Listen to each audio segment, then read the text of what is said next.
Patiri Kwitonda Boniface muraje ko nagiye muri Jubilé y'ugwaruka ikibera hariya i Roma. Uyu munsi rero gwaruka rwose guhitabye Jubilé rweruramutse ruca mu muryango w'ikigongwe byatanguye isaha 3 n'igice. None rero ubu twahejeje mu kanya naho tugomba cyo kubandanya n'ibikurikira kugira ngo ku mugoroba isaha 12 naho tuje kugenda mu nkuka y'imisa yo kugurura iyo Jubilé. None rero murabizi yuko Jubilé y'ugwaruka yatangajwe na Papa Francisco, ikaba yateganijwe kizoba kuva itariki 28 z'ukwezi kw'indwi gushika itariki 3 z'ukwezi k'umunani.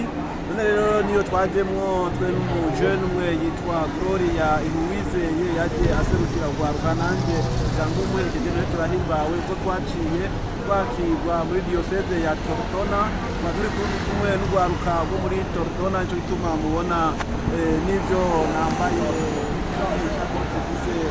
iyo diocese. None rero nakanyamuneza tubandanya tubabwira rero uko biko birameze. Turazi yuko twifatanyije rero namwege gwaruka cyane ko muri diocese nkuru ya Gitega aho uyu munsi mwugurura isabukuru y'ugwaruka. None rero ejo tubabwira programme uko biko biragenda. Bari kuraba karakanyamuneza muri Basilique Maria Majora kanyamuneza byinshi.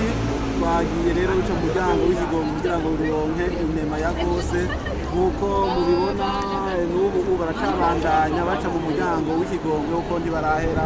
None rero mukama rero aheza yafatwumviriza bose biciye kuri Radio Maria ikaba ari mu Burundi bwose kuko ingurukira rero diocese ya Tortona yatwamvye. Ciao ciao.